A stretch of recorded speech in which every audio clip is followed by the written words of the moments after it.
منظور پښتين د یوې تاریخي جرګې جوړېدو هڅه کوي خو د ډیورنډ د غاړې پښتنو نه مرسته غواړي د پښتون ژغورنې غورځنګ مشر منظور پښتين 13 ورځ د خیبر کوکیخیل سیمه کې ولسی پاڅون ته د وینا پر مهال اعلان وکړ چې د پښتنو تاریخي جرګه په تاریخي خیبر کې جوړیږي د پښتون ژغورنې غورځنګ مشر منظور پښتين وایي دا تاریخي جرګه به د راتلونکي اکتوبر میاشتې په 11 نیټه د خیبر په کوکیخیل سیمه کې ترسره شي او د دې جرګې د ترسره کېدو لپاره د ډیورنډ کرهدي غاړې پښتانه قومي مشران هم غوښتي دي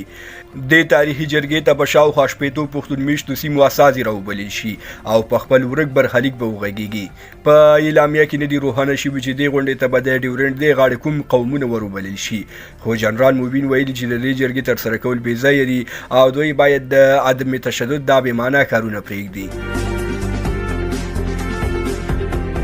له ملتیا مو نړۍ مننه شیر او سبسکرایب مو هیر نشي تر بیا ښې چارې